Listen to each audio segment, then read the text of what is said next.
아멘. 네, 반갑습니다. 우리 옆 사람과 한번 인사해 볼까요? 반갑습니다. 네, 정말 반가워하는 얼굴들이 보이는 분도 계시고 그냥 반갑습니다 하는 분도 계신 것 같습니다. 일부 예배를 끝나고 이제 한 분이 찾아와서 피드백을 해주셨습니다. 예, 저희 아는데 저는 이렇게 설교하고 나서 피드백을 늘 저희 아내에게 묻거든요. 근데 내용 가지고는 사실은 묻기는 어렵지만 설교하는 이 모습이나 이 모든 것에 대해서 피드백을 했는데 오늘은 제가 예상했던 대로 지적을 받은 게 있습니다.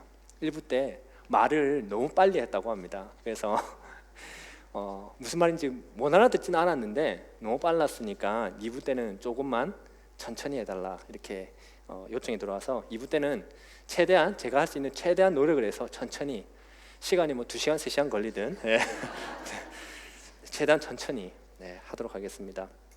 우리 계속해서 누가복음을 이제 큐티 묵상하고 있는데 이 누가복음은 다른 복음서들, 그러니까 마태, 마가, 요한 이 다른 복음서들과는 달리 소외된 자들 그리고 약자들 또는 병자들, 귀신 들린 자들 이들에 대한 예수님의 관심을 다른 복음서들에 비해서 조금 더 강조하고 있습니다. 그래서 다른 복음서에는 없는 내용들, 예를 들면 지난 화요일 본문이죠. 한 과부의 죽은 아들을 예수님께서 살리시는 이 사건, 그리고 목요일 본문에도 나왔죠. 바리새인이 예수님을 초청했지만 그 마을에 죄를 지은 한 여인이 믿음으로 예수님께 구원을 받게 되는 이 사건, 이런 것처럼 이외에도 많은 약자들이나 소외된 자들을 찾아가는 예수님의 모습을 다른 복음서들에 비해서 조금 더 강조하고 있습니다. 그런데 단순히 이들이 약자고 소외되고 불쌍하고 참 안타까우니까 그들을 찾아가서 돕는 게 아닙니다. 예수님께서 그들을 찾아가시는 이유가 있습니다. 누가복음 19장 10절이죠. 삭개오 찾아갔을 때 예수님께서 하신 말씀입니다. 인자가 온 것은 잃어버린 자를 찾아 구원하려 함이니라. 예수님께서 이 땅에 오신 이유가 잃어버린 자를 찾아 구원하기 위해서 왔다고, 그래서 소외된 자, 약한 자들을 찾아가시는 것입니다. 원래 하나님의 자녀였지만 잃어버린 자를 찾으러 오셨다는 겁니다. 그래서 약자, 소외된 자들은 상징적으로 잃어버린 자를 뜻하는 것이죠. 동시에 죄인의 모습이 이와 같고 결국은 죄에 있다는, 죄의 비참 아래에 놓여 있다는 것, 죄인의 모습 자체가 결국에는 소외된 것과 같고 약자의 모습, 병든 모습, 귀신 들린 모습, 이들과 같다는 것입니다. 그렇기 때문에 구원의 은혜가 어떤 것인지를 이 소외된 자, 약한 자들을 찾아가서 도와주고 구원해 주는 것을 통해서 하나님 예수님께서 베푸시는 구원이 어떤 것인지, 죄인을 향한 구원이 어떤 것인지를 상징적으로 보여주고 있습니다. 왜냐하면 예수님은 마태복음 9장 13절이죠. 예수님이 이 땅에 오신 이유는, 구원을 베푸는 이유는, 잃어버린 자를 찾아오신 이유는 그들이 죄인이기 때문인 것입니다.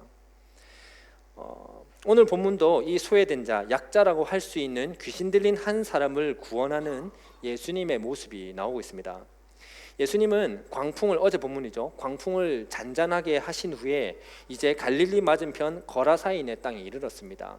제자들은 이 광풍을 잔잔하게 하신 예수님을 이제 봤잖아요. 예수님께서 어떻게 저렇게 하실 수 있을까 이제 놀라워했죠. 예수님 도대체 누구시지? 라고 했는데 예수님은 이제 자신의 모습으로 예수님이 누구신지 보여주고 있습니다. 첫 번째로 거라사인의 땅에 이르렀다는 것으로 보여주고 있는데, 이 거라사 지방은 이방인이 사는 지역이었습니다. 그러니까 말 그대로 이방인 것이죠. 이 당시에 이방인 하면 거룩함과 반대되는 부정함을 뜻하고 있었습니다. 그래서 예수님께서 그 누구도 이 이방 지역, 부정함 자체 가지 않는 곳에 예수님께서 지금 발을 디뎠다는 것입니다.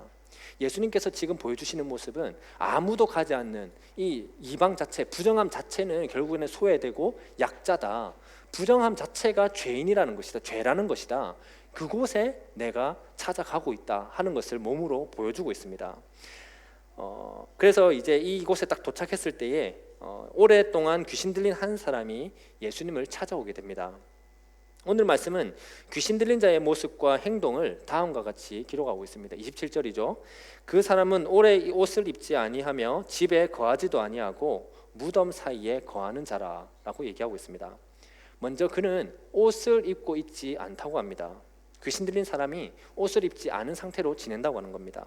벌거벗은 몸으로 지내고 있다는 말인데, 이 말은 지금 자신이 부끄러운 줄 모른다는 겁니다. 자신이 벌거벗고 있는데도 전혀 부끄럽지도 않고, 벌거벗고 있는데도 전혀 수치스럽지도 않다는 겁니다. 다르게 말하면 자신이 부끄러운 행동을 하고 있음에도, 자신이 수치스러운 모습을 하고 있음에도 불구하고 자신은 전혀 부끄럽지도 않다, 나는 전혀 수치스럽지도 않다라고 생각하는 겁니다.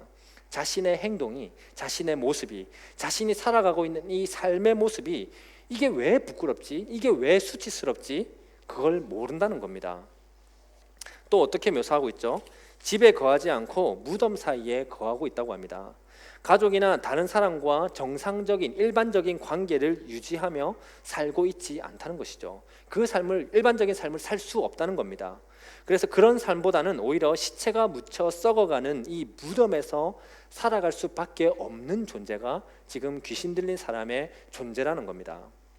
근데 여기서 무덤은 인간이 처할 수 있는 가장 절망적인 상태를 의미하고 있습니다. 죽음, 부패, 더러움, 이런 삶이 오히려 더 자기에게 알맞다고 느끼는 것을 뜻하고 있는 거죠. 사람들이 가족들과 어울리고 이웃들과 살아가고 그렇게 살아가는 것은 나에게 어울리지 않다. 나에게 어울리는 것은 오히려 죽음, 부패, 더러움, 이런 삶이 인간의 가장 절망적인 상태가 오히려 나한테 적절한 삶이다 하는 것을 얘기하고 있습니다. 귀신 들렸기 때문에 어쩔 수 없이 이렇게 무덤에서 살아간다기보다는 귀신 들렸다 하는 그 자체가 바로 이 무덤이라는 것입니다. 동일한 내용이 마태복음 8장 그리고 마가복음 5장에도 기록되어 있습니다. 근데 누가는 귀신 들린 이 사람에 대해서 다른 마태복음 8장이나 마가복음 5장보다 더욱더 이 사람에 대해서 상세하게 소개하고 있습니다. 그만큼 귀신에 사로잡힌 모습, 다르게 표현하면 죄로 사로잡힌 모습이, 죄의 비참함이 이렇다 하는 것을 상세하게 보여주고 있습니다. 그래서 죄는 곧 죽음, 절망 그 자체라는 것을 귀신 들린 사람을 상세히 묘사함으로 누가는 지금 보여주고 있는 것입니다. 성도 여러분, 그런데 사실 이런 모습은 꼭 귀신 들린 사람에게서만 발견되는 것은 아닙니다. 그 정도와 모습은 다르겠지만 비록 옷을 벌거벗고 그렇게 다니는 것은 아니겠지만, 가족을 떠나 무덤에서 거하고 있는 것은 아니겠지만, 흔히 우리가 생각하는 정상적인 일반 사람들에게서도 자신이 부끄러운 짓을 했는데도 부끄러워할 줄 모르는, 지금 누가 봐도 그것은 잘못된 행동이고 죄고 수치스러운 행동인데 전혀 죄책감도 느끼지 않고 수치스럽지도 않다고 여기는 사람들이 우리 주변에도 너무 많다는 것입니다. 꼭 하나님을 믿지 않는 사람만 그런 것은 아니죠. 당연히 하나님 믿지 않는 사람들은 하나님을 모르니까, 죄에 대해서 모르니까 이게 잘한 건지 이게 잘못한 건지 그 기준이 하나님이 아니니까 그냥 살고 싶은 대로 살아가는 것이죠. 그 결말이 영원한 죽음인지도 모르고 그냥 죽음을 향해 열심히 즐기면서 살아가는 게 하나님 모르는 사람들의 세상의 모습입니다. 근데 교회 안에도 하나님 믿는다고 하면서도, 말씀을 붙들고 기도한다고 하면서도 부패하고 타락한 쾌락, 욕망을 너무나 좋아하는 사람들이 너무 많습니다. 그게 죄인지 알면서도 계속 죄의 눈길을 향하게 되고, 죄인지 알면서도 내 손이, 내 몸이 향하게 되고, 죄인지 알면서도 내 마음은 계속 그것을 찾아가게 되는 것.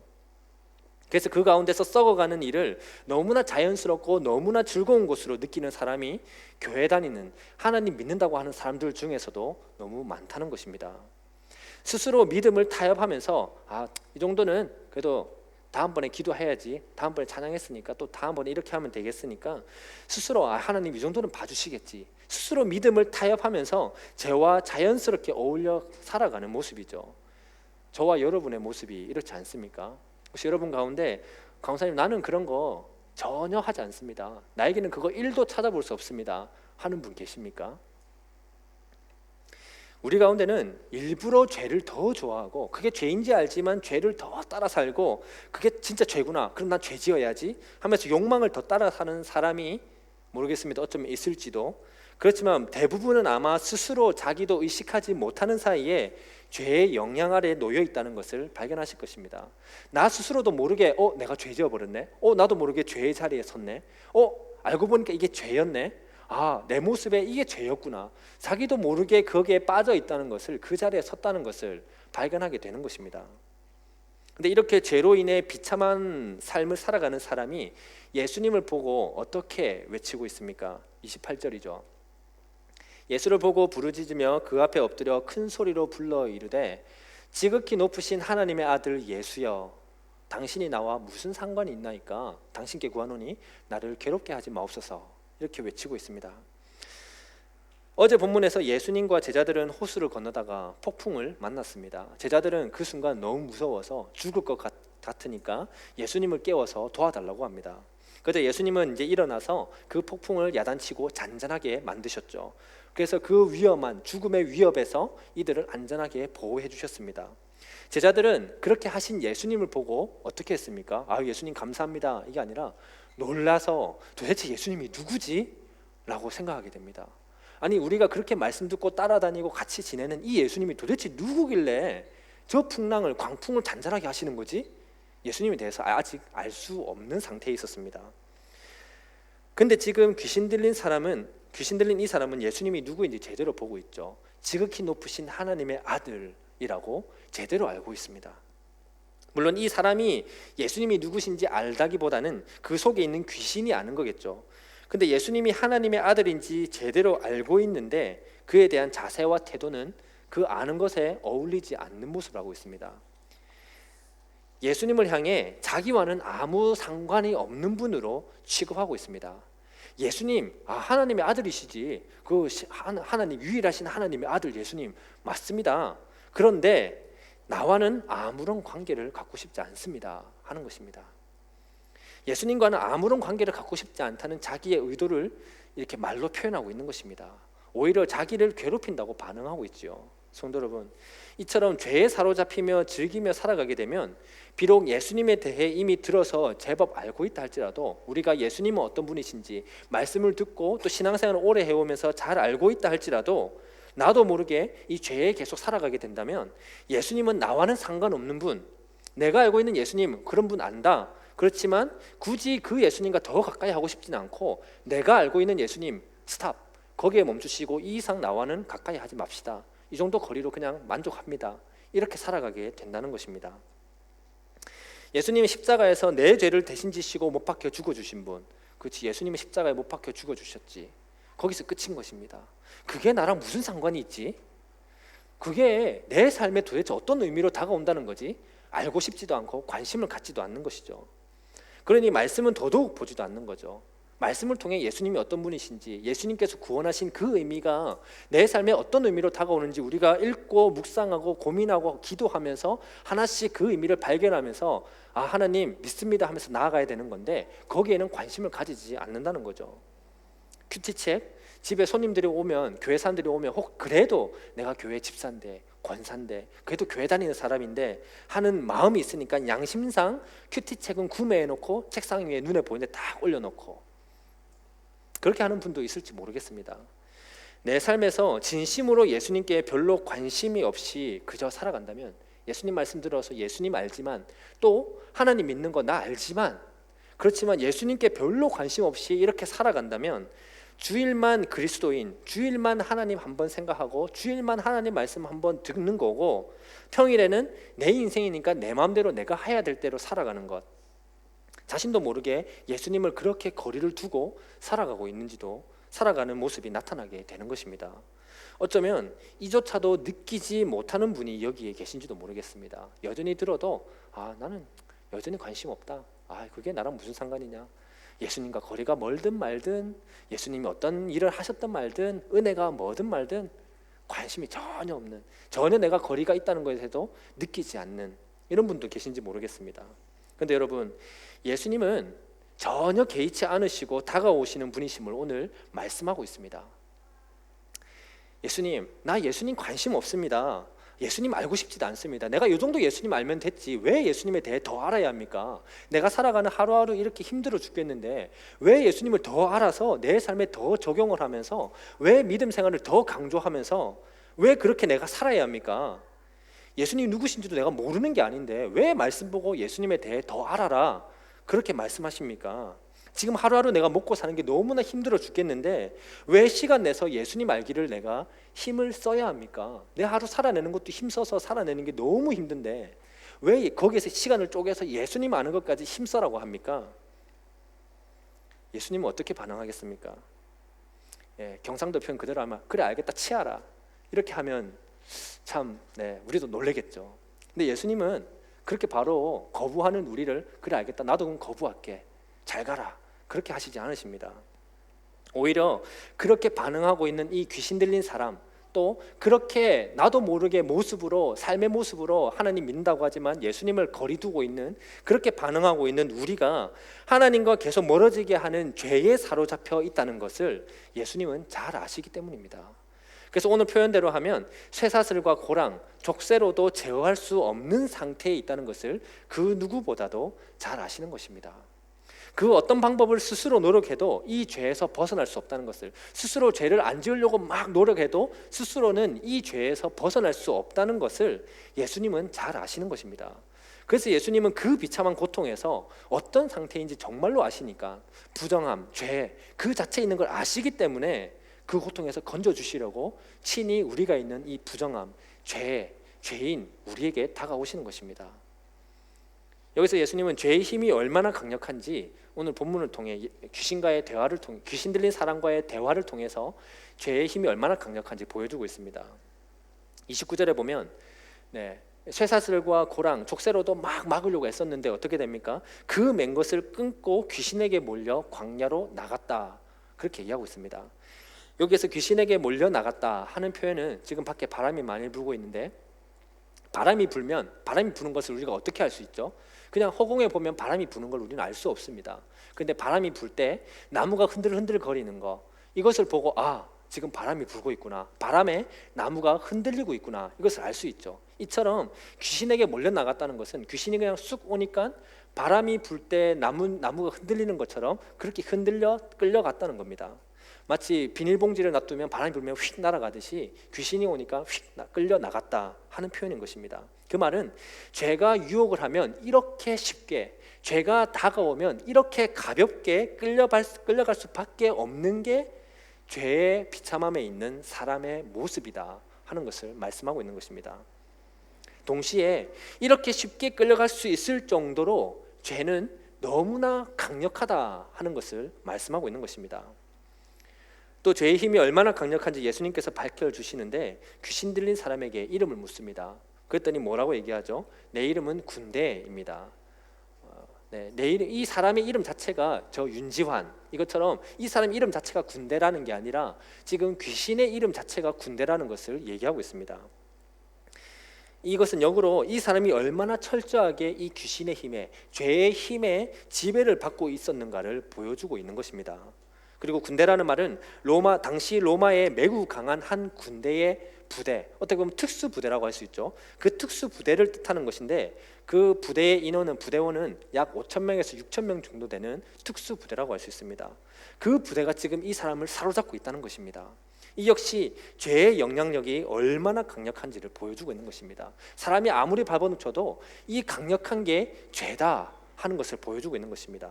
성도 여러분, 사람이 이렇게 강력한 죄의 영향력 아래 놓이면 과연 스스로 싸워서 이 죄에서 벗어날 수 있겠습니까? 이거 죄인데 나 죄에서 벗어나야지, 나 죄 안 지을 건데, 죄라는 곳에 있지 않을 거야, 아무리 노력해도 사람은 그 죄에서 벗어날 수 없다는 것입니다. 지금 예수님은 귀신 들린 사람과의 대화를 통해서 사람이 이 죄의 영향력 안에, 죄의 힘 아래 놓이게 되면 얼마나 무력해지는가를 보여주고 있습니다. 죄가 죄인지도 모르면서 그 영향력 아래서 내 인생이다 하면서 살아가게 되면 스스로 거기에서 벗어나는 것이 불가능하다는 것을 보여주고 있습니다. 죄인지 알면서 죄를 짓고 있다면 당연히 더더욱 거기서 벗어날 수 없겠죠. 죄는 그만큼 강력하고, 반대로 사람은 그 죄 앞에서 한없이 연약한 존재라는 것을 보여주고 있습니다. 우리끼리야 옆 사람을 볼 때 당신은 이런 죄를 지었습니까? 당신은 그런 죄를 지었습니까?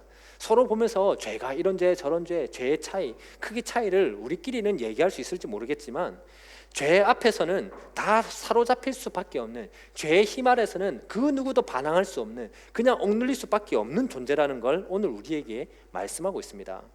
우리를 철저히 이 앞에 납작 엎드리게 만드시는 거죠. 죄 앞에 너가 죄를 짓고 있다, 죄의 비참함에 있다, 죄 안에 억눌려 있다, 그러면 너는 아무것도 할 수 없는 존재다. 그냥 엎드려야 된다 하는 것을 얘기하고 있습니다. 왜요? 그래야만 구원을 받을 수 있기 때문입니다. 그래야만 예수님을 인정할 수 있고 내 삶에 예수님의 의미를 발견할 수 있기 때문입니다. 아무리 노력해도 내가 이것을 벗어날 수 없다는 것을 알아야만, 그래서 납작 엎드려야만 그 아무것도 할 수 없는 삶에 예수님께서 하나씩 하나씩 힘을 주시고 일어서게 해주신다는 것을, 그 의미를 발견할 수 있기 때문입니다. 그 누구도 막을 수 없고 그 누구도 도와줄 수도 없고, 그리고 스스로도 절대로 벗어날 수 없는 상태에 있는 이 사람을 예수님은 오늘 찾아가서 구원을 하시는 것입니다. 그 아무도 도와주지 않는, 오직 예수님만 찾아가서 구원하고 있는 것이죠. 어떻게요? 사로잡고 있는 귀신들을 근처에 있는 돼지떼에게로 들어가게 해서 한 번에 몰사시켜 버립니다. 물론 귀신들이 먼저 예수님께 요청한 거죠. 나를 무저갱에 보내지 말고 돼지떼에게로 들어가게 해주십시오. 그렇게 요청을 했습니다. 그러자 예수님께서 그래 알겠다, 너의 요청대로 너는 돼지떼에게로 들어가라, 그리고 몰사당해라, 이렇게 얘기한 거죠. 귀신들이 왜 무저갱에 보내지 말고 돼지떼에게로 들어가게 해달라, 그리고 예수님은 그것을 허락해서 왜 돼지떼를 다 몰사시키면서 그렇게 귀신을 그렇게 벗어나게 하셨는지 정확하게 우리는 그 의미를 알 수는 없습니다. 그렇지만 한 가지 확실히 알 수 있는 것은 있습니다. 인간의 입장에서는, 지금 귀신에 사로잡혀 있는 이 인간의 입장에서는 귀신의 힘이, 다르게 표현하면 자기를 억누르고 있는, 어쩔 수 없이 죄인지도 모르고 살아가게 하고 있는 이 죄의 강력한 가운데서 절대로 벗어날 수 없었는데, 그래서 한평생 죄 아래 억눌려서 그냥 죽음을 향해 그냥 비참한 가운데, 비참한지도 몰랐겠죠. 그냥 죄인지도 모르고 그냥 살아가던 게 내 인생이었는데, 그렇게 죄에 중독되어 살아가고 있었는데 그 강력한 죄를 예수님께서 덮어버리고 예수님께서 그 강력한 죄를 지배하고 있다는 것을 보여주고 있습니다. 인간의 입장에서는 죄는 너무 강력해, 도저히 벗어날 수 없어. 그 벗어날 수 없는 강력한 것을 예수님께서 지금 벗어나게 해주신다는 그 능력을 보여주고 있는 것입니다. 그랬더니 이 사람의 모습이 어떻게 바뀌었습니까? 자기 스스로는 벗어날 수 없는 죄의 세력에서, 죄의 비참함에서 예수님께서 이제 건져주시니까 이 사람의 모습이 어떻게 바뀌었습니까? 35절 우리 함께 읽어보겠습니다. 시작. 사람들이 이를 보러 나와서 예수께 이르러 귀신 나간 사람이 옷을 입고 정신이 온전하여 예수의 발치에 앉아 있는 것을 보고 두려워하거늘. 지금 바뀐 모습을 세 가지로 묘사하고 있죠. 옷을 입고 있다, 그리고 정신이 온전하여졌다, 그리고 예수의 발치에 앉아 있다, 예수의 발 앞에 앉아 있다, 이렇게 묘사하고 있습니다. 예수님을 만나기 전까지는, 또 구원을 받기 전까지는 자신이 벌거벗은 줄도 모르고 벌거벗고 다녔었습니다. 자신이 지금 부끄러운 행동을 하는지도 모르고 죄 가운데 있는지도, 죄를 짓고 있는지도 모르고 그냥 그렇게 살아가고 있었습니다. 그런데 이제 옷을 입게 되었다고 합니다. 사실 자신의 옷을 입었다기보다는 예수님께서 옷을 입혀주신 것이죠. 마치 우리가 아담과 하와 그 사건을 잘 알죠. 이들은 하나님 앞에서 죄를 짓고 나서 자신들의 부끄러움을 이제 알게 되었습니다. 그러나 하나님 앞에 갈 수 없었습니다. 자신들이 어떻게 할 수 있는 방법이 없었던 것이죠. 그래서 하나님께서 어떻게 하십니까? 가죽옷을 지어서 그들에게 입혀줍니다. 그리고 그들을 하나님께로 이끌어 주시는 거죠. 그들 스스로가 하나님 앞에 나가기 위해서는 내 죄값을 치를 수 있는 죽음을 대신해서 가죽옷을 입으면 나는 하나님 앞에 나갈 수 있어, 그러니 나는 가죽옷을 입어야 되겠어, 스스로 한 게 아니죠. 하나님께서 입혀주셨고 하나님께로 이끌어 주셨습니다. 마찬가지입니다. 이 죄의 비참함에 억눌려 있던 사람에게 예수님께서 옷을 입혀주신 것입니다. 이 의미는 이제 이 죄의 비참함에서 예수님께서 은혜의 옷을 입혀주셨다. 너의 수치를 내가 알고 그래서 너의 수치스러움을 내가 가려주겠다. 너의 부끄러움을 내가 알고 너의 부끄러움을 내가 이제 가려주겠다. 그런 의미가 이곳에 담겨 있는 것입니다. 성도 여러분, 예수님께서 구원의 은혜를 베풀기 전에는 자신이 부끄러운 일을 하면서도 부끄러워할 줄 몰랐습니다. 수치스러운 삶인지도 비참한 상태로 살아가는지도 전혀 몰랐습니다. 그냥 오랫동안 그게 지극히 자신은 정상적인 삶으로 살아왔던 것입니다. 이게 내 인생인데, 예수님과 이 정도 거리 두는 거, 이게 내 인생인데 내가 잘 살고 있어 라고 살아가고 있었습니다. 죄를 모르기 때문에, 죄에 둔감하기 때문에 그런 것입니다. 우리가 예수님을 만나지 못한다면, 예수님이 내 삶에 찾아오신 그 의미를 하나하나 깨닫지 못한다면, 그래서 계속해서 예수님과 거리를 두고 살아가게 된다면 우리는 자신의 죄를 볼 줄도, 내가 정말로 예수님이 필요한 죄인인지도 깨달을 줄도, 그리고 인정할 줄도 모르게 되는 것입니다. 근데 예수님을 만나니까 이제 자신의 부끄러운 모습을 알게 되는 것입니다. 이제는 예수님을 만나니까 이게 정말로 나한테는 수치스러운 삶이었구나. 예수님을 만나고 나니까 이게 죄 가운데 내가 살아가고 있었구나. 이게 나한테 이게 죄였구나 하는 것을 발견하게 되는 것입니다. 마치 아무것도 볼 수 없었던 장님이 이제 눈을 뜨게 되니까 이제 하나씩 이것은 이렇게 생겼구나. 컵이라는 것은 이렇게 생겼구나. 나는 거울을 보니까 내 눈은 내 코는 이렇게 생겼구나. 하나씩 자세하게 보이게 되듯이 자신의 부끄러운 모습이 이제 하나씩 예수님을 만나니까 드러나게 되는 것입니다. 자신이 얼마나 비참한 죄인인지, 얼마나 하나님과 멀어져서 살아왔는지, 내가 얼마나 하나님 믿는다고 했지만 하나님과 거리를 두고 살아왔는지 깨닫게 되는 것이죠. 그 순간 그 수치스러움, 부끄러움, 죄의 비참함 위에 예수님께서 은혜의 옷을 들고 서 있는 것을 보게 됩니다. 그리고 그 은혜의 옷을 나에게 입혀주신, 그래서 은혜의 옷을 입고 있는 나 자신을 예수님을 만났을 때 발견하게 되는 것, 그게 바로 구원입니다.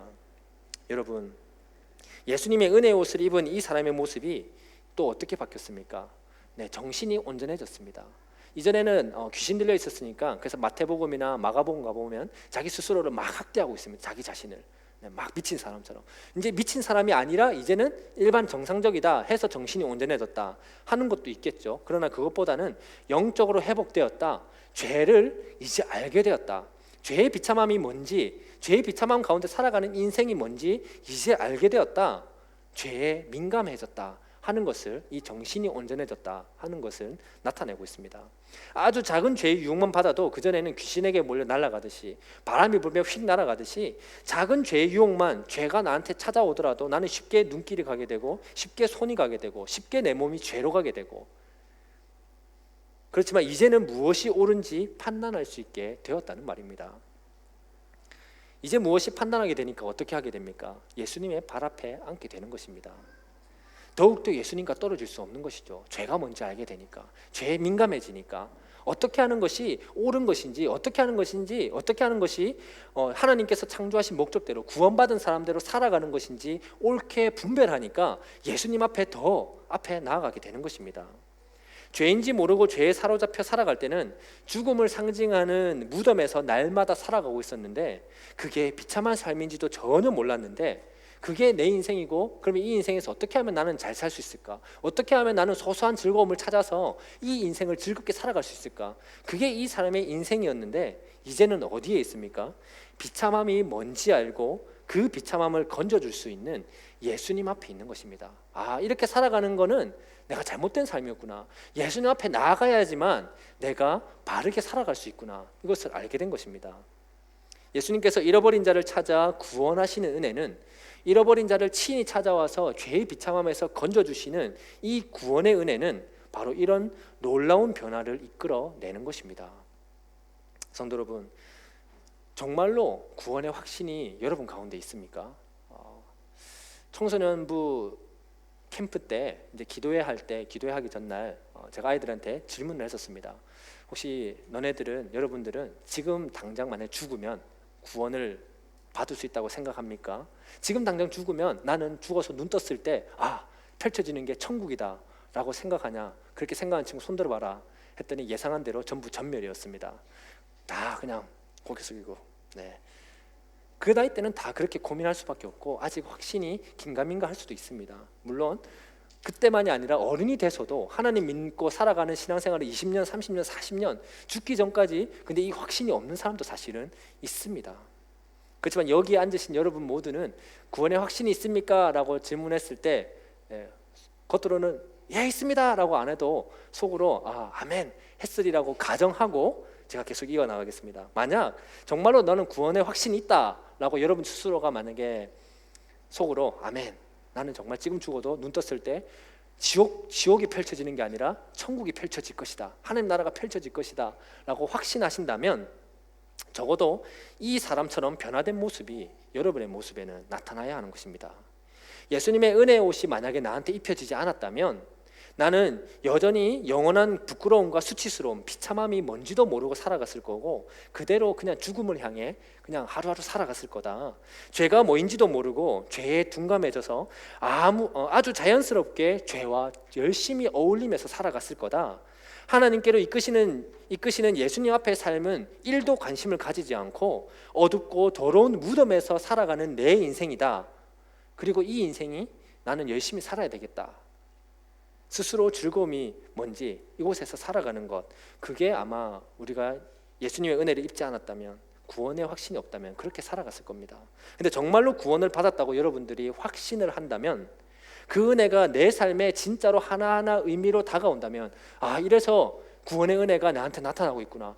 구원을 받았기 때문에 내가 이제 이 부분에서 이렇게 믿음으로 살아내야 되겠구나. 은혜를 내가 이렇게 표현하면서 살아야 되겠구나. 의미를 내 삶에 하나씩 찾아내고 적용하기 시작한다면, 적어도 죄인이었던 내게 입혀주신 은혜의 옷에 감사하며 살게 될 것입니다. 감사를 내 삶에서 내가 오늘 하루 살아내는 거, 열심히 하루에 8시간 10시간 일해서 일주일 동안 간신히 일해야지 인컴이 이만큼밖에 되지 않는 이런 삶을 살아갈 수밖에 없는 삶이지만, 그래도 이 삶에서 내가 어떻게 하나님께서 주신 이 은혜의 옷에 감사를 표현하면서 살 수 있을까, 그거를 고민하면서 감사를 표현한다는 것입니다.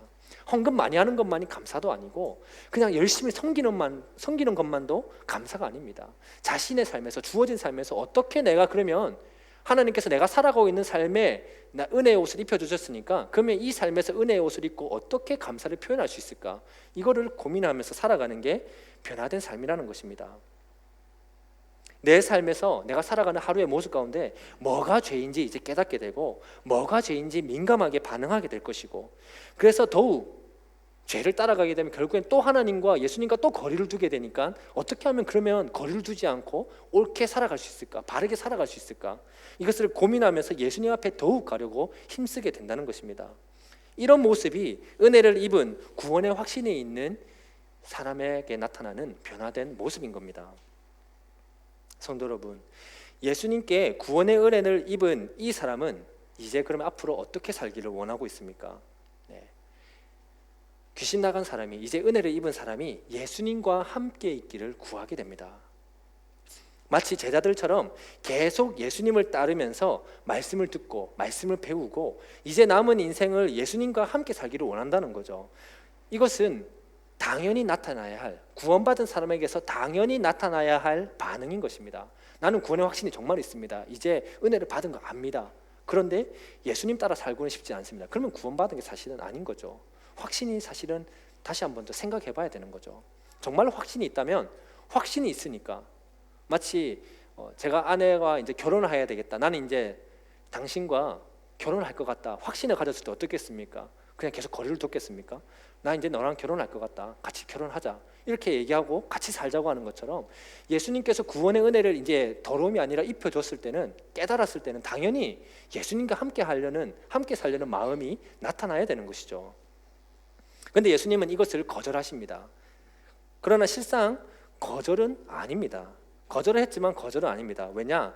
예수님과 함께한다, 예수님을 따라 산다는 것의 핵심은 몸이 따라 사는 것, 이게 아니라 마음으로 영적으로 예수님과 함께하는 것이 이 핵심이기 때문입니다.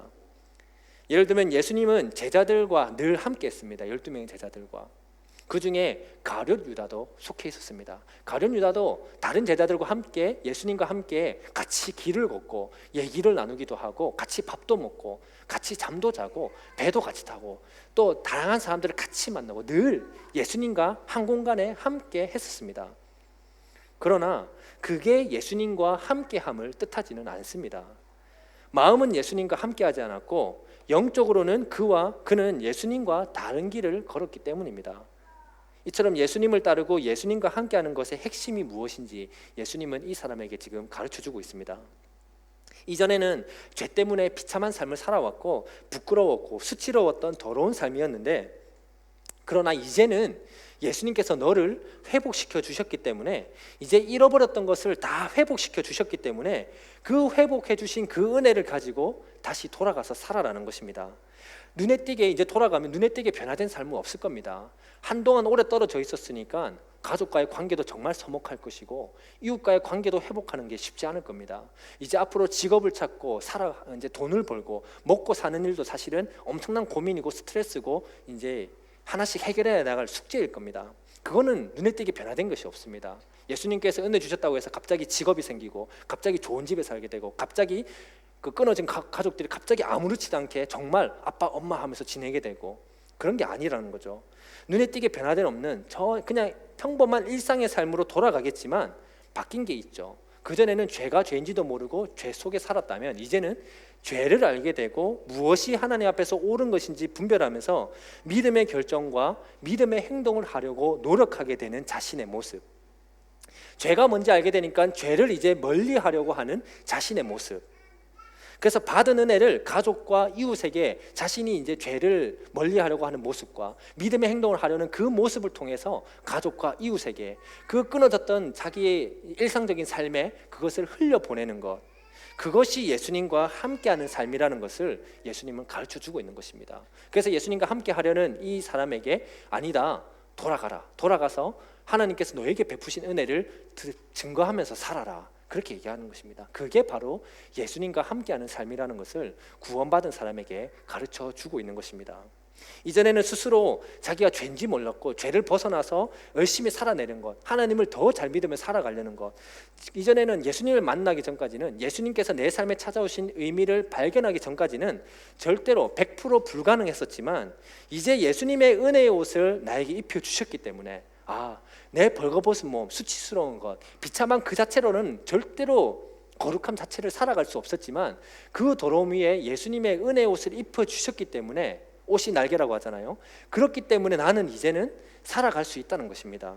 예수님을 따라 사는 것을 살아내는 모습으로 복음을 증거하라고 보내고 계신 것입니다. 예수님의 은혜의 옷을 입은 것에 감사하고 죄에 민감하게 반응하면서 예수님을 따라 살아내지는 그 모습이, 어떻게 하면 죄를 멀리하고 예수님을 믿는 삶을 살아낼 수 있을까? 어떻게 하면 하나님 믿는 사람답게 살아낼 수 있을까? 고민하고 그것을 하나씩 노력하면서 살아내지는 그 모습이 그에게 하나님께서, 예수님께서 회복시켜 주신 복이고 구원의 은혜를 입은 죄인의 변화된 참 모습이라는 것입니다. 성도 여러분, 그런데 오늘 본문은 우리로 하여금 한 번 더 생각을 하도록 이끌고 있습니다. 귀신 들린 자가 예수님으로부터 구원을 받게 되었고, 그래서 이 사람은 은혜의 옷을 입고 이제 온전하게 변화되었습니다.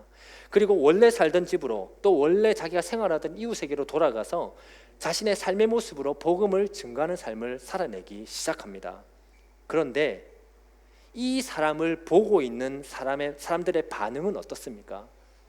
예수님께서 이렇게 베푸신 이것을 본 사람들, 이 행적을 들은 사람들의 반응은 어떻습니까? 아주 상반되게 나타나죠. 한 마을에서 똑같이 예수님을 지금 만났고, 한 마을에서 예수님께서 어떻게 이 귀신 들린 자를 그를 구원해줬고 그를 은혜롭게 변화시켰는지 눈으로 보고 얘기를 다 들었는데도 사람들은 어떻게 반응하죠?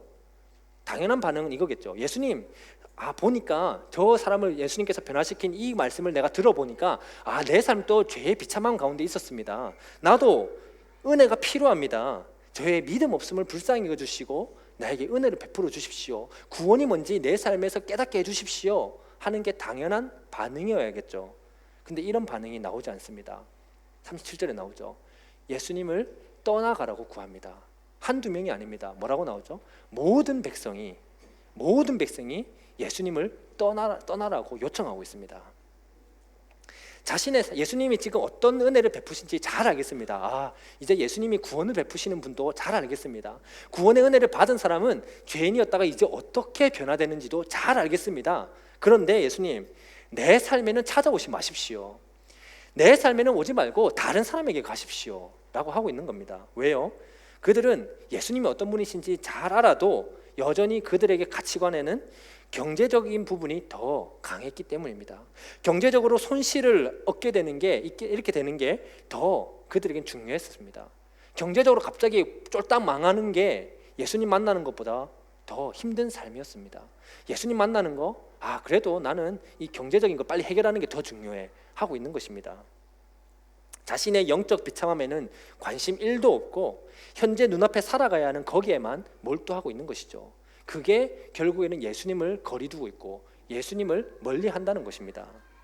예수님의 그 은혜가, 예수님께서 지금 자신들이 사는 곳으로 찾아오신 그 의미가 전혀 자기들에게는 어떤 의미인지 알지 못하기 때문인 것입니다. 예수님께서 지금 찾아오신, 내 눈앞에 찾아오신 의미가 내 삶에서는 발견하고 싶지 않은 거죠. 관심도 없는 거죠. 마치 나와 무슨 상관이 있습니까? 라고 예수님을 거부한 귀신 들린 사람의 반응과 크게 다르지 않는 모습입니다. 예수님을 계속 알려고 하지도 않고 예수님과 계속 적당히 거리를 두면서 예수님, 내 삶 여기까지는 오지 마시고 주일에 교회에 계십시오. 내가 주일에 교회 갈 테니까 그때 말씀 들으면서 예수님 한번 만날 테니까 예수님 음성을 한번 들을 테니까 그러니까 교회만 계시고 내 삶에는 내가 알아서 할 테니 오지 마십시오. 그들이 죄 아래 살아가는 것이 얼마나 비참한 것인지 깨달았다면, 자신들의 지금 살아가고 있는 삶 자체가 죄의 비참함이구나 하는 것을 깨달았다면 이런 반응이 나오지 않았을 겁니다. 오히려 나를 이 죄의 비참함에서 나는 잘 살고 있다고 정말 열심히 최선을 다해 아빠로서 엄마로서 살고 있다고 생각하고 있었지만 예수님 앞에 서니까 아니었구나 하는 것을 깨달았다면 이거 여기서 구원해 주실 수 있는 예수님께 소망을 뒀을 겁니다. 성도 여러분, 자신은 지극히 정상인이요 멀쩡하다고 생각하던 그 지역 모든 백성들, 그 지역 모든 사람들은 나는 저 귀신 들린 사람처럼 미친 사람이 아니다, 나는 정말 지극히 정상적인 삶으로 잘 살아가고 있다 라고 생각하던 모든 사람들은 오히려 귀신과 똑같이 태도를 보이면서 예수님을 거부하고 있습니다. 귀신과 똑같은 태도를 보이면서 자기도 모르게 예수님을 거부하고 있습니다. 귀신과 똑같은 태도를 보이면서 죄와 똑같이 태도를 보이면서 예수님이 찾아오신 것에 관심을 가지지 않고 있습니다. 자신은 잘 살고 있다, 내 인생 내가 즐겁게 잘 산다는데 왜? 라고 하면서 예수님의 의미를 발견하지 못하니까 결국 죄의 영향력 아래서 죽음을 향해 열심히 최선을 다해 살아가게 될 뿐인 것입니다. 그러나 가장 흉악하게 귀신 들렸다는 자는 모든 사람들이 나는 정상이요 저 귀신 들린 사람이 미친 사람이고 비정상적이다, 저 사람은 우리랑 가까이 두면 안 되는 사람이다 라고 했던 그 귀신 들렸던 자는 자신의 부끄러움과 수치스러움도 모르고 죄도 모르고 그냥 무덤에서 죽음을 상징하는 인간의 가장 절망적인 상태에서 살아가던 그 한 사람은 예수님의 은혜로 온전해져서 예수님 앞으로 나아가고 있습니다. 성도 여러분, 모든 사람들이 예수님에 대해서 무관심하고 말씀을 들어도 예수님 믿는다고 해도 믿는 둥 마는 둥 하고 있고, 평일에 내 삶을 살아내는 것도 너무 힘드니까 너무 말씀 그렇게 강조하지 마십시오. 대신 내가 주일에 가서 말씀 들을 테니까 평일에는 말씀 강조하지 마십시오. 그렇게 예수님을 멀리하면서 힘겹게 살아내는 이 많은 사람들, 모든 백성들, 마음으로 영적으로 자신이 벌거벗었다는 것을 모르면서 살아가고 있는 이 수많은 백성들, 자신이 지금 죄의 비참함에 있다는 것을, 예수님께서 자신의 삶에 그래서 찾아오셨다는 것을, 그 의미를 발견하지 못하고 예수님과 거리를 두면서 예수님을 거부하면서 살아가고 있는 이 수많은 백성들, 오늘 내 모습이지는 않습니까? 오늘을 살아가는 여러분의 모습이 이 백성들과 같지 않습니까? 아니면 자신의 죄를 깨닫고 은혜의 옷을 입은 것에 감사를, 최대한 내가 어떻게 감사를 표현할 수 있을까, 이것을 발견하면서 감사를 표현하면서 예수님께 더욱 가까이 나아가는 한 사람, 하나님의 은혜를 증거할 수 있는 삶을 살아낼 수 있는, 예수님과 어떻게 함께하는 것일까? 결국 그거는 다시 원래의 삶으로 돌아가서 힘겹게 살아내는 삶이겠지만, 거기서 예수님을 믿는, 하나님의 주신 은혜를 내가 믿고 결정하고 행동하는 그 모습 하나하나를 통해서 그 은혜를 드러내면서 복음을 증거하려고 살아내는 이 한 사람이 오늘날 저와 여러분의 모습입니까? 말씀을 맺도록 하겠습니다. 성도 여러분, 거라사 땅의 사람들의 반응으로 볼 때 거라사 땅에서의 예수님의 사역은 마치 실패한 것처럼 보입니다. 아무리 말씀을 들려줘도, 직접 나타나 구원의 은혜를 그들에게 보여줘도 사람들은 예수님께 관심을 전혀 가지지 않습니다. 구원의 은혜를 들어도 구원의 은혜가 나에게는 의미 없다고 생각하는 겁니다. 오히려 당장 눈앞에 경제적 손실에 더 가치를 두고 있기 때문에 예수님을 떠나보냅니다. 지금 내가 살아가야 하는 이것에 더 관심이 많기 때문에 은혜는 두 번째, 말씀은 세 번째, 교회는 믿음 생활은 네 번째, 그렇게 예수님과 조금씩 거리를 두고 있는 것입니다. 예수님을 멀리하는 게 지금 자신의 인생에서, 지금 내가 살아가고 있는 이 삶에서는 너무나 옳은 선택이다, 너무나 옳은 행동을 했다라고 여기는 것입니다. 옆에 사람이 찾아와서 그래, 너 지금 말씀 이것보다 너 지금 너무 이거 상황이 심각한데 이것을 하는 게 당연히 맞아, 너무나 지극히 정상적인 행동이야, 잘못된 행동이 전혀 아니야, 그렇게 모든 백성들을 생각하면서 예수님과 거리를 두고 있는 것이죠. 그렇게 자기도 모르게 예수님 알지만 지금 나는 요거를 먼저 해야 될 것 같습니다, 그렇게 거리를 두고 있는 모든 백성들. 그러나 그 땅에는 하나님이 예수님을 통해 무슨 일을 하셨는지 똑똑히 보고 온몸으로 체험하고, 그래서 그것을 정말로 감사하면서 살아낼 수 있는 한 증인이 그 마을에 살아 있었습니다. 오늘 우리들의 삶에도 마찬가지입니다. 우리가 살아가고 있는 이 삶은, 또 여러분의 각자의 삶터에는 죄로 벌거벗은 사람들이 이 세상에 너무나 많습니다. 세상에만 있습니까? 우리 가족 중에 있을 수도 있습니다. 우리 주변의 이웃들 가운데서 있을 수도 있습니다. 우리가 같이 있는 이 교회 안에도 있을 수가 있습니다. 문제는 자신들이 지금 벌거벗었다는 것을 모른다는 것이죠. 죄의 비참함을 아직 모른다는 것입니다. 예수님이 그 삶에 전혀 의미가 없다고 생각하면서 살아가고 있는 게 문제인 것입니다. 예수님 알죠. 근데 그게 내 삶에는 전혀 의미 없다고 생각하면서 하나님 하면서 살아가고 있는 게 문제라는 겁니다. 그러나 그 많은 사람들 중 단 한 사람을 예수님은 오늘 만나주시고 은혜의 옷을 들고 그에게 입혀주십니다. 그리고 예수님과 함께하는 삶을 살아낼 수 있는, 그전에는 너 스스로는 절대로 아무것도 할 수 없었고 죄의 비참함에서 그냥 죽음을 향해 살아갈 수밖에 없는 존재였지만, 이제는 내가 이 구원의 은혜의 옷을 너에게 입혀줬으니까 이제는 동일한 원래의 평범한 삶으로 돌아가겠지만, 또다시 하루하루 땀 흘리면서 살아가야 되겠지만, 그러나 예수님과 함께하는 삶을 살아낼 수 있는 복, 예수님과 함께하는 삶을 살아낼 수 있는 믿음을 그 한 사람에게 주신 것입니다. 그 한 사람이 오늘 저와 여러분이 되기를 진심으로 소망합니다. 은혜를 입어 변화된 이 한 사람의 모습이 내일부터 살아내야 하는, 또 힘들게 하루하루를 어쩔 수 없이 내 눈은 또 어떻게 살아야 할까, 또 이 관계를 어떻게 회복할까, 이 문제를 또 어떻게 해야 할까, 내 눈이, 내 몸이, 내 손이 또 거기를 향하게 되겠지만, 그러나 은혜를 입은 내 모습을 한 번 더 그 자리에서 발견해서 이 은혜를 감사하면서 은혜를 입은 사람답게 살아낼 수 있는 모습이 내 안에 일어나기를 오늘 간절히 기도하는 시간을 가지기를 바랍니다. 기도 제목을 먼저 띄워드리겠습니다. 죄의 비참함을 다시 한번 깨닫기를 원합니다. 어쩌면 하나님 믿는다고 하면서도 나는 또다시 죄 가운데 살아가고 있었는지 모릅니다. 그러니 죄의 비참함을 다시 한번 더 깨닫게 해주시고, 예수님의 구원의 은혜를 다시 한번 옷 입기를, 다시 한번 예수님의 구원의 은혜의 옷을 입은 나 자신을 발견하기를 원합니다. 깨닫게 해주십시오. 기도했으면 좋겠습니다. 또 나도 모르게 예수님을 거부하고 나도 모르게 예수님과 거리를 두고 있지는 않았는지 그 모습을 발견해 주십시오. 내가 결정하고 행동했던 모습들 가운데 어떤 게 예수님을 멀리하고 있었고 어떤 게 예수님을 거부하고 있었는지 예수님 깨닫게 해주십시오. 그래서 오히려 예수님과 동행하는 삶을 그 순간 살아낼 수 있기를 원합니다. 세 번째 기도 제목입니다. 그래서 하나님의 사랑을, 복음을, 은혜를 나에게 주어진 삶에서 하루하루 힘들게 살아가겠지만 이 삶에서 이 은혜를 내가 드러낼 수 있기를 원합니다. 살아낼 수 있는 믿음을 허락하여 주십시오. 이 세 가지를 놓고 기도할 텐데 우리 함께 찬양을 한 다음에 이 기도 제목을 놓고 기도하며 나가겠습니다. 전능하신 주님과 동행할 때 하나님의 은혜를 알고 살아낼 수 있게 됩니다.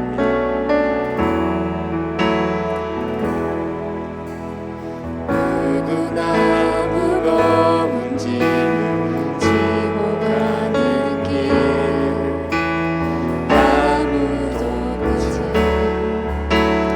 알 수 없네. 사랑의 노래는 점점 희미해지고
붙잡고 기도하겠습니다. 아버지 하나님, 오늘도 말씀 듣고 생각하며 기도합니다.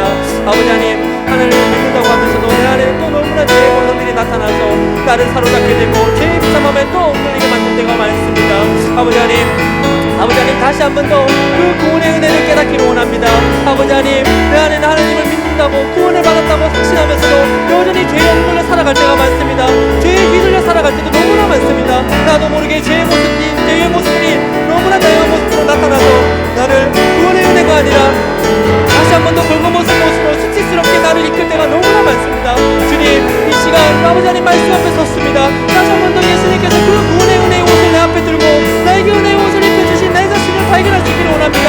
아버지 하나님, 은혜의 옷을 입은 나 자신을 발견하여서 무엇이 죄인지 깨닫고 죄가 어떤 것인지 깨닫고 죄에서 돌아서고 죄 안에서 다시 한 번 더 돌아서서 하나님 앞에서 바르게 서나가는 나 자신의 삶을 살아낼 수 있도록 주님 도와주시옵소서.